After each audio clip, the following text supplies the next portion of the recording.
Hey guys, welcome back to Garage Gossip. Welcome to today's episode. First things first, we are going to ignore, for the people that are watching this, we are going to ignore all the pimple patches on my face because I'm going through a rough patch right now, okay? Ignore it. Second thing second, I need to apologize for not having an episode out last week. There was literally nothing to talk about. The only thing that there was to talk about was Charles Leclerc being engaged. That's that. But I was like, you know what? I can slither that into next week's episode. So that's exactly what we're doing today. I'm gonna talk a little teeny tiny bit about that because I'm actually, yeah. But obviously the main big thing that we're going to be talking about today is the Brazil Grand Prix weekend. Because it was something. It was definitely something, and I really enjoyed it. So yeah, let's get started with today's episode.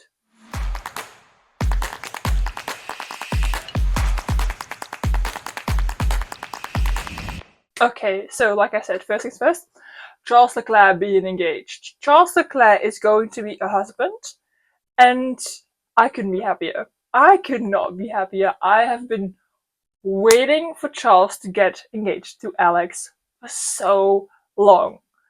I think they've been together for quite a while. I think the first time they were seen together at a race was like 2023, maybe even earlier. I think it was 2023. But yeah, they fit so perfectly with each other, and obviously they had Leo. They've had Leo for a while now, and the fact that Charles used Leo to ask Alex to marry him is so cute. That is so cute.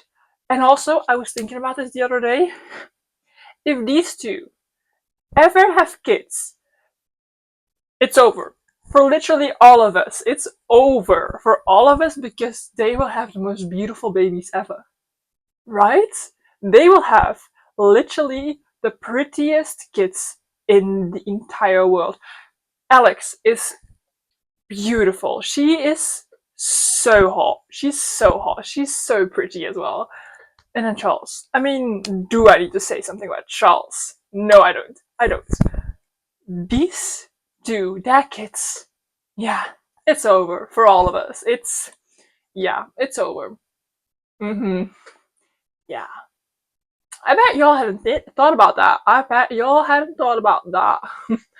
Yeah. Anyway, I just needed to set that. Next, let's move on to actual Formula One. Let's move on to Brazil because it's so fun. It's so fun. It was so fun. I really enjoyed this weekend. I really freaking enjoyed this weekend. I knew I would enjoy like Brazil because I always enjoy Brazil. Brazil is not a circuit that you can really predict what will happen, right? Because last season we had the rain. It was pouring down last season and it was crazy. This season it was not pouring down, but it was still crazy. It was still crazy. We're going to skip over FP1. We're going to skip over the sprint quali. Because honestly, those two things weren't that crazy. In FP1, it did look like it would be a better weekend for Oscar. Like going from Mexico to Brazil, it looked like Oscar had figured his shit out. Turns out he hasn't. I don't know if he will. But yeah. In FP1, it did look like he had his shit figured out. And it looked like it would be a very competitive weekend between Lando and Oscar. Yeah. Sprint quali then. Not a lot of big takeaways purely for me, I don't think. I think the people that I expected to go out went out when I expected them, except for Pierre Gasly. Something about Brazil and Pierre Gasly is just like magic. I don't know what it is because that man is French, like he didn't grow up in Brazil. But it's something about that circuit that is just absolute magic for Pierre Gasly. Because he worked that Alpine car so beautifully this weekend.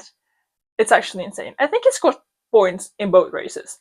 He scored 1 point in the sprint and he scored some more points in the Grand Prix. which is actually insane. That's actually insane. Because the Alpine is a shitbox. Let's say it like that. The Alpine is a freaking shitbox. And Pierre somehow got that little bit of pace out of there, made it work for him, and scored points. Yeah. What more can I say about that? Like, Pierre Gasly and Brazil, like I said, it's just that teeny tiny bit of magic. Every single year. Every single year. Yeah. I am excited to see what Pierre can do if he gets a more competitive car, because up until this point, he hasn't really had that competitive of a car. I mean, the Alpine, shitbox. The AlphaTauri before also wasn't great. He has done a few races for Red Bull, but yeah. I mean, it wasn't his moment back then, I think. Yeah. Anyway, moving on to the sprint race. The actual sprint race. I gotta be honest, I haven't been this nervous for a race start in so long. I was stood up. I have never, in my entire Formula One watching career, stood up for the start of a race. And it wasn't even a Grand Prix. It was a sprint race. I was stood up there. So nervous, so scared for that start. Yeah, it was, yeah. Why was I this nervous? First things first, Lando Norris on pole. Okay, I still want that man to win the championship. Second thing second, Kimi Antonelli next to him. Third things third, the weather, the track being wet, semi-wet. I'm sorry, what? I was nervous, okay? I was nervous. But in the end, Lando just did it. And yeah, we do need to talk about that crash with Oscar, with Hülkenberg, and with Colapinto. I have not been on Twitter. I'm not going to go on Twitter. I thought about it for a split second after that crash, but I was like, you know what? Let's protect my peace. I need to protect my own peace. I need to just not go on Twitter and live in bliss, you know? Because I can guarantee there's people on Twitter, specifically Oscar Piastri fans on Twitter, that tweeted right after that crash that Lando Norris did that on purpose. That Lando Norris, on purpose, drove through the puddles, put extra water on the track and on the white lines on the curbs, causing Piastri to crash. That's not true. Okay, bestie, it's not true. Lando didn't think about that. He didn't think, oh, you know what, let's drive through the puddles, put more water on the track and on the white lines, so that Piastri, my biggest competitor in the championship right now, crashes. He did not think about that, okay? He did not freaking think about that. And that's the sole reason I'm not going on Twitter, because I know there's Piastri fans out there that tweeted that. And I don't need to see that. I don't need to see that. I need to protect myself. I need to protect my peace. Yeah. I need to be like Lando. Ignore all the haters. Okay, because that man, he said that yesterday during the interview after the race, and I was like, slay Lando. You learned. You learned. And I'm so proud of you. Yeah. Also, Gabi. It was his home race. I will always support the driver whose home race it is. A little bit extra. Okay, because I'm that person, okay? Whoever's home race it is, I will give them a slight support, okay? I usually support all the drivers, but like the home Grand Prix of a driver, that specific driver gets my support. So I really wanted Gabi to have a great race, to have a great weekend. It wasn't his weekend, and I feel so bad for that man because he deserved it. The fans in those grandstands, the cheers that they were doing, Ole Bortoleto, something like that. Loved it. Loved it. And then he crashed during the sprint race. And I was like, and it was such a scary crash too. Like, damn. The fact that he went airborne, but like not leaving a little bit, like a lot. Yeah. Freaking scary. Freaking scary. Yeah. Mm-hmm. I felt really bad because like it was so close towards the end of the sprint race. And I was like, Gabby, I know. I think he just felt a little bit braver because it was his home race and because it was like, you know what, I'm so close to the points. I need to get there because it is his home Grand Prix. And then obviously he went on the wetter part of the track, probably not really thinking about what was going to happen. And then once he was on there, he knew, nope, I'm done. And then he had that crash, and it was so scary. It was so scary. It was, yeah. Also, big props to the Sauber team for actually repairing his car that quickly because he was almost ready to go out during quali. Almost. He didn't go out during quali, but still, big props to the Sauber team for not repairing one car, but for repairing two cars because Hulkenberg's car, I think, was also something was broken on his car. Maybe it was just his front wing. I can't fully remember, you know. Yeah. Um, but next to Gabi's crash in the last few laps, we also just had Kimi getting closer to Lando, just every like creeping closer every little lap, just that little teeny tiny bit. My heart was literally my throat. I was sitting here like this. I kid you not. The last few laps, I sat like that. I was like that because I did not want to see. I was so scared. My brother came to talk to me, and I was like, "Not right now. Not right now. I don't. I can't do it right now. Okay, wait. just, just you wait.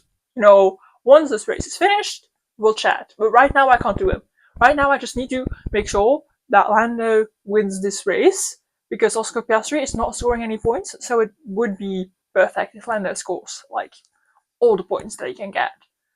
And I felt that if I looked away from the screen, Lando would not win. So it was looking like this. For the people that are listening, I was just literally hands before my eyes, just the smallest of holes that I could look through to the screen because I was so scared. I was scared. I was scared. Yeah. That was it for the sprint race. It was such a good sprint race. I have on my bingo, I have a season bingo in my journal, and I have this box on there that says sprint race better than GP, and I really thought maybe I'm finally gonna get to cross it off. I didn't. Because I actually really enjoyed this Grand Prix as well. It was a really fun Grand Prix. So I didn't cross it off, but like I was so close to crossing it off. Maybe I have one more chance at Qatar. I don't know. Maybe. Yeah, then it was time for quali. And the shock that was on my face when Mr. Max Verstappen didn't make it out of Q1, insane. And the fact that they came with a crazy stat on F1 TV, and I think everyone has heard that specific stat by now, but it was the first time in Max's entire career that he went out in Q1 on pure pace. So he's been out on Q1 before, but all those times before, it wasn't his own fault, and it was just the fault of something going wrong with the car, or a penalty, something like that. But he's never been out in Q1 purely paced, like purely on pace. And yeah, I mean, they changed his setup for his car, going from sprint race to quali, because Yuki Tsunoda had different settings on this car, and he was like, Max, you need to try those. So Max tried them in quali. Absolutely did not enjoy them. And then they switched his settings on Max's car again from back to the original settings that he had during the sprint race. And obviously we saw in the race, Max had way more pace during the race and during quali. So if he hadn't had made those setup changes, I do believe that he would have been in Q3 and he would have been way higher up, and then we could have had a totally different race. But still, it wasn't. And Max was out in Q1, which is crazy. Absolutely crazy. And then the fact that Lewis Hamilton also went out in Q2, it just opened up a lot of space for midfield drivers. And I'm talking about Lawson, I'm talking about Bearman, I'm talking about Hadjar, I'm talking about Hülkenberg, but also, and I don't count him as a midfield driver because he actually is a lower field driver right now, Pierre Gasly. The fact that Pierre got into Q3 is so insane to me. Like I said, it's Brazil and Pierre with a little bit of extra magic. It just, something between those two, just extra sparks. It works for Pierre Gasly. Pierre Gasly works on that track. Doesn't matter what car you give him, something about him does it every single time when we go to Brazil. Every single time. Yeah. It was a really fun qualifying session, actually. Definitely Q2. I thought Q2 was a funnest part of whole quali. Because we had Bearman being freaking P2. That was insane. Actually, at one point, P1, that was insane. I was so happy to see that. At one point, I started dreaming about a Bearnelli front row, like Antonelli P1, Bearman P2. And I was like, you know what, actually, let's put them on the second row. Norris P1, Russell P2, Antonelli P3, Bearman P4, and then whatever happens after that, I don't really care. Yeah. We didn't get that, sadly. Yeah. Ollie, he must have made a mistake during his last quali lap because his time was not great. Where did the pace go? Because at one point he was P1, P2, and then he finished in what, P9, P10? Where did the pace go?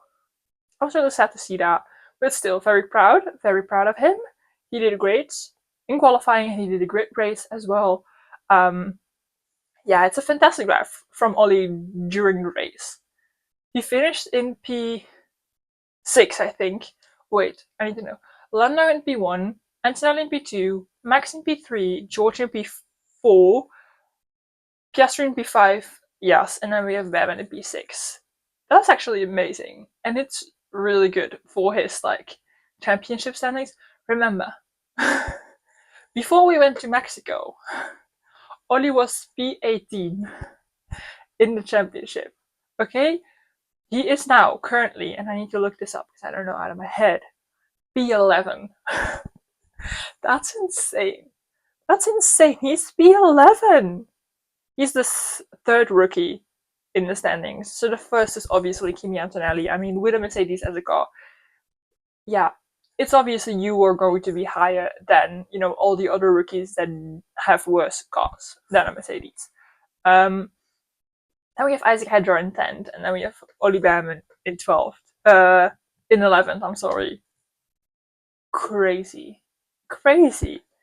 For all the other rookies, let me go over them as well. Do we count Liam Lawson as a rookie? He's a semi-rookie, right? He's in P14. We have Gabby in P19, and we also obviously have Franco in P20 with 0 points, and then Jack Doohan in P21 also with 0 points. But I mean, yeah. Crazy. And then what else did I have on the race? Obviously, we do need to talk about the penalty. Again, I did not go on Twitter purely because I know there are probably Piastri fans out there saying that the FIA or the stewards, whatever, doesn't really matter who, they are doing everything that they can to have Lando win the championship. And let me hold your hand again while I say this, bestie. That's not true. Okay? It's not true. Yes, Piastri did get the 10-second time penalty. Was it deserved? Was it the right call? I personally think yes. And that's purely because the stewards were very consistent with their penalties. It's not that Piastri got a penalty and Yuki and Hamilton didn't, right? Because Yuki Tsunoda also got a penalty for causing a collision. Lewis Hamilton also got a penalty for causing a collision. They all three drivers got a 10-second penalty for causing a collision. They're very consistent with their penalties, and so that makes it that Piastri also deserved that penalty. Of course, you could have said if he didn't brake, because he braked and he locked up, and that is the reason that he went into Kimi and that Kimi went into Charles. If he didn't brake that, he would have also caused a collision. So, what do you want him to do? True. And I also think that it would have been different, say that Charles didn't DNF. Say that Charles just got damaged during the crash but continued to race. Maybe in that case, Piastri wouldn't have been given a 10-second time penalty, but a 5-second time penalty. He would still have been given a penalty. You get what I mean? Is it unfortunate for Oscar Piastri? Absolutely. He couldn't afford that. He could absolutely not afford that. This could be the point where Piastri loses the championship to Lando Norris, purely because he made that mistake. He locked up, he went into Kimi, causing Kimi to go into Charles, causing Charles to DNF in the race. Piastri could not afford to do that. This, like I said, it could be the reason or the moment that Piastri loses the championship to his teammate, to Lando Norris. He did have a semi-good drive. He finished in P5, which, seeing that Max Verstappen finished P3 and Lando P1, is not a great position for Piastri to finish, but still, he scored points. If he would have DNF'd, or if he would have, ended up lower in the standings, he wouldn't have scored points. So you do need to look at it in a semi-positive light as well. He did still score points. If you look at our championship standings right now, we have Lando Norris in P1 with 390 points. We have Oscar in P2 with 366 points, and we have Max Verstappen in P3 with 341 points. So I think Oscar now needs to be more on the lookout for Max Verstappen and not focus on Lando anymore. Lando, if he can continue his form that he is currently in, and if he can continue, just keep on this consistent drives and keeps on winning races, winning sprint races, qualifying in P1. If he can keep that going, I think Lando will be the world champion.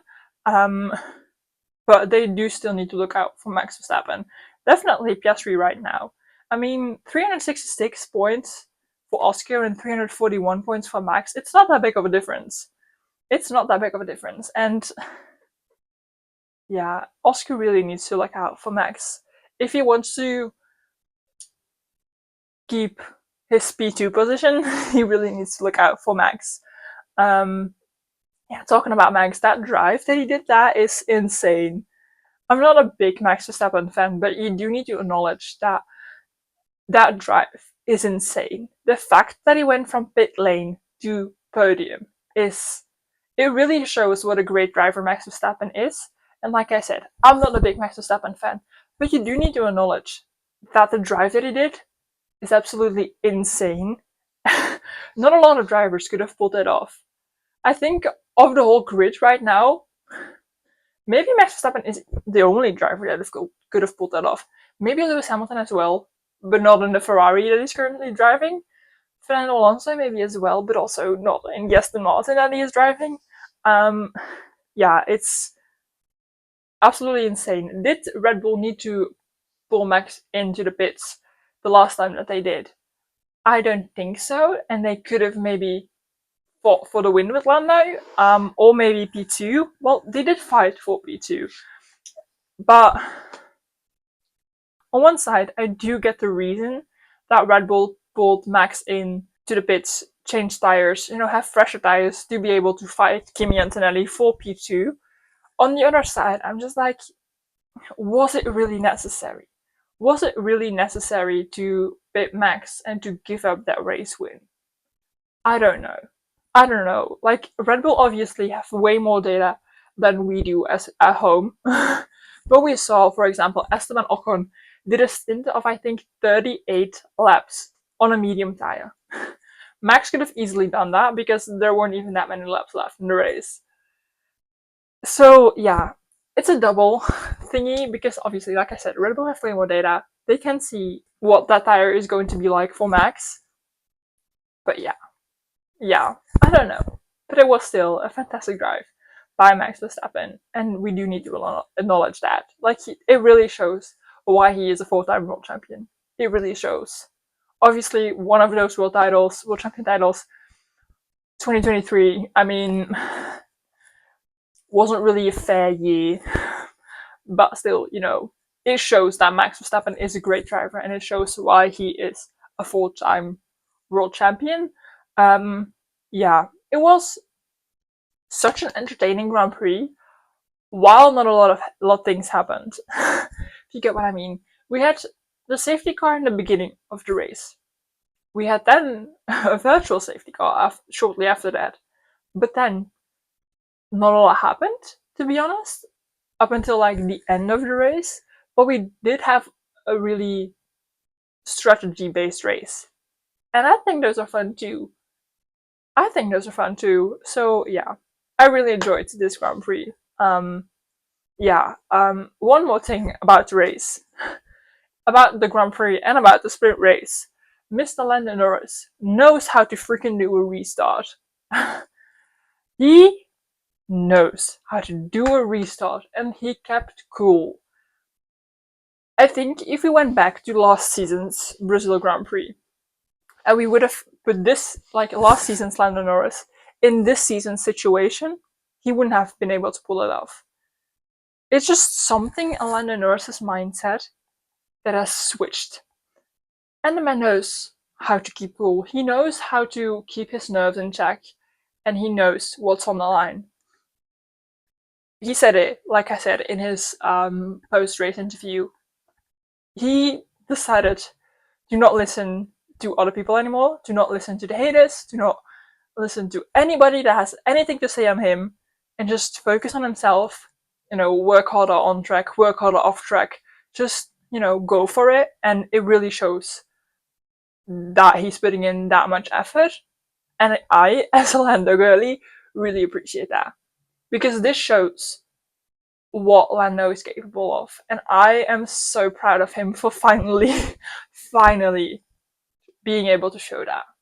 Yeah, I can't really express it, but it does really mean a lot.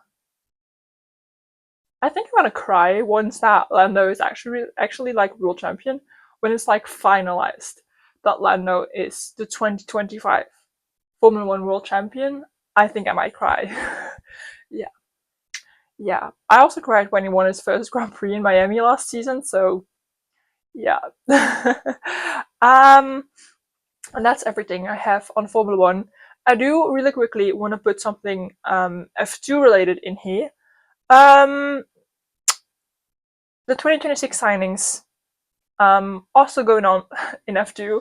I gave you a little update on them in my previous episode. Since then there have been two more signings. First things first, we have our F3 champion of this season, Rafael Camara. He has signed with Victor Racing, which I'm so happy that it's now been confirmed that Rafael will be racing next season in F2. I was a little bit scared because it hadn't been announced, and I was like, where is Rafa? I need Rafa on the grid because he is a really great racer, and he really deserves to be on the F2 grid. So I'm very happy that we now have a confirmation that he will be actually racing. And then the second signing is Emerson Fittipaldi Jr. I am guessing that he is the son of or related to. I don't really know because I didn't really look into him. But he has signed with AIX Racing. So there's two teams now that have their full lineup, and that's Invicta Racing with Rafa and with Joshua Dirksen. And then we have Emerson Fittipaldi Jr.